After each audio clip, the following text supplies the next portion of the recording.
Hoy hemos capturado a un Charlie. Lo atamos al helicóptero y lo pusimos colgando en el aire. Le dijimos que si no hablaba, cortábamos la cuerda.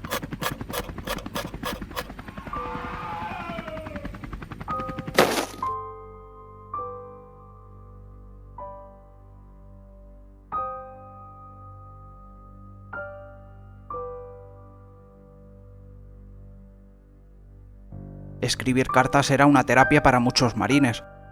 Confesaban en privado lo que no podían decir en público.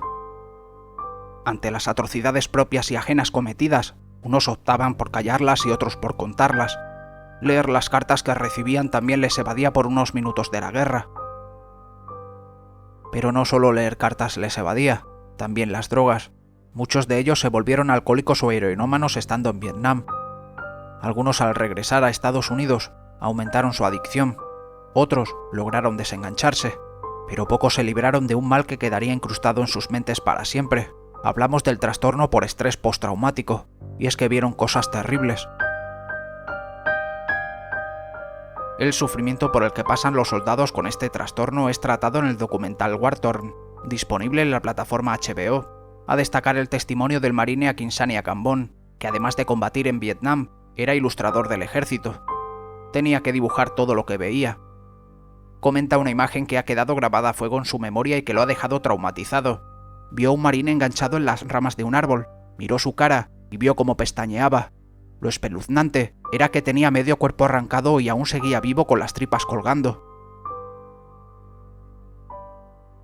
Y es que la realidad supera muchas veces a las películas de Hollywood. De hecho, estas se copian de la realidad.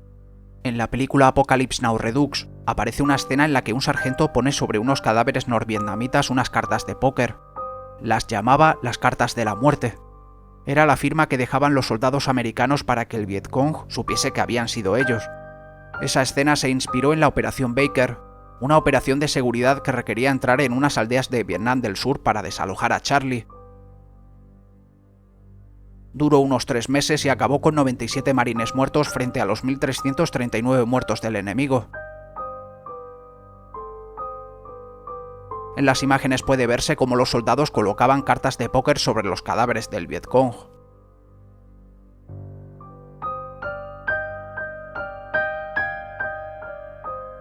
Los estadounidenses acabaron la guerra con unos 58.000 muertos y más de 300.000 heridos. De ellos, miles de marines quedaron parapléjicos, más de 5.000 quedaron amputados de una extremidad y más de 1.000 sufrieron múltiples amputaciones. Eso sin contar con los casi 1.600 desaparecidos cuyos cadáveres nunca pudieron ser localizados. Pero Estados Unidos no fue el único protagonista de este conflicto.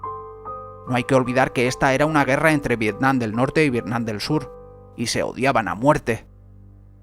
Ese odio ha quedado reflejado en muchas fotografías, pero hay una a destacar. La foto en cuestión es esta. Fue tomada por el fotógrafo Eddie Adams en medio de una calle de Saigón. Captó el momento justo en que la bala entró en la cabeza de quien parece un civil inocente. Pero las apariencias engañan. Por eso os voy a contar la historia que hay detrás de esta foto. La persona de la izquierda es un general y jefe de la policía survietnamita llamado Nguyen Ngoc Loan. El ejecutado es Nguyen Van Lem, y no es un civil, sino el líder de un escuadrón de la muerte de la guerrilla comunista que iba disfrazado de civil. Un auténtico criminal de guerra. Durante la ofensiva del Tet, Lem y su escuadrón asaltaron la casa de un coronel survietnamita llamado Nguyen Tuan. Allí Lem hizo prisioneros al coronel y a toda su familia. Intentó obligarle a que revelase información y mostrase cómo conducir los tanques estadounidenses, a lo que éste se negó. Ante la negativa, Lem cortó la garganta de su mujer, la de sus 6 hijos pequeños y la de su madre de 80 años. Después degolló al coronel.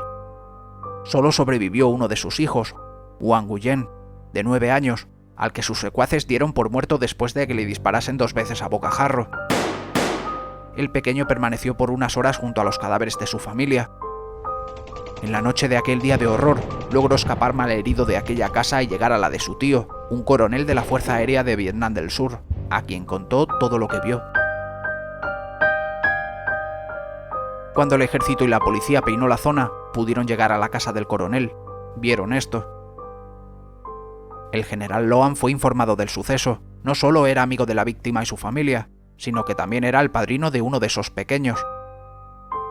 Por la mañana Lem fue detenido cerca de una fosa común en la que yacían otros 34 civiles maniatados y con un tiro en el cráneo. Cuando le interrogaron, admitió todo diciendo que se sentía orgulloso. Lo sacaron a la calle y sin dudarlo, el general Loan se acercó a él y apretó el gatillo.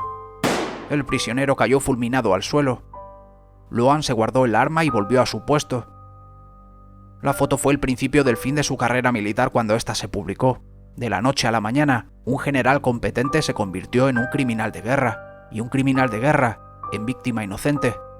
Loan fue dado de baja en su cargo al año siguiente, después de ser herido de gravedad en una pierna que finalmente tuvieron que amputar. Tras la guerra se exilió a los Estados Unidos, donde abrió una pizzería en Virginia.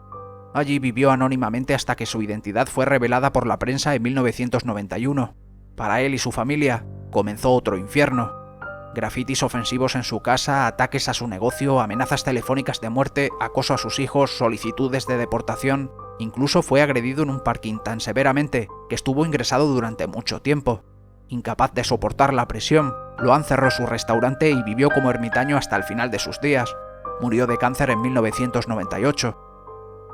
El fotoperiodista Eddie Adams, que ganó un premio Pulitzer por la instantánea, acabó arrepintiéndose de su foto y del daño que ésta hizo al general Loan. De hecho, el periodista terminó cayendo en una depresión y rechazó todos los premios que le otorgaron posteriormente.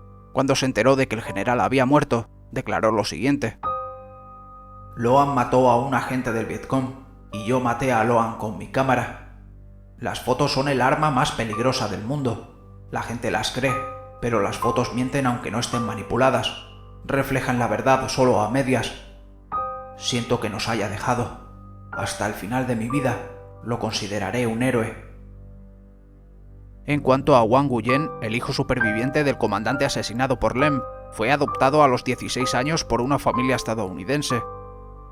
Con el tiempo, se convirtió en el primer contraalmirante de origen vietnamita del ejército de los Estados Unidos.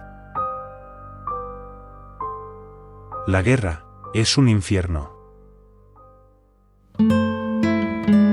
Suscríbete para ayudar al canal a seguir creciendo.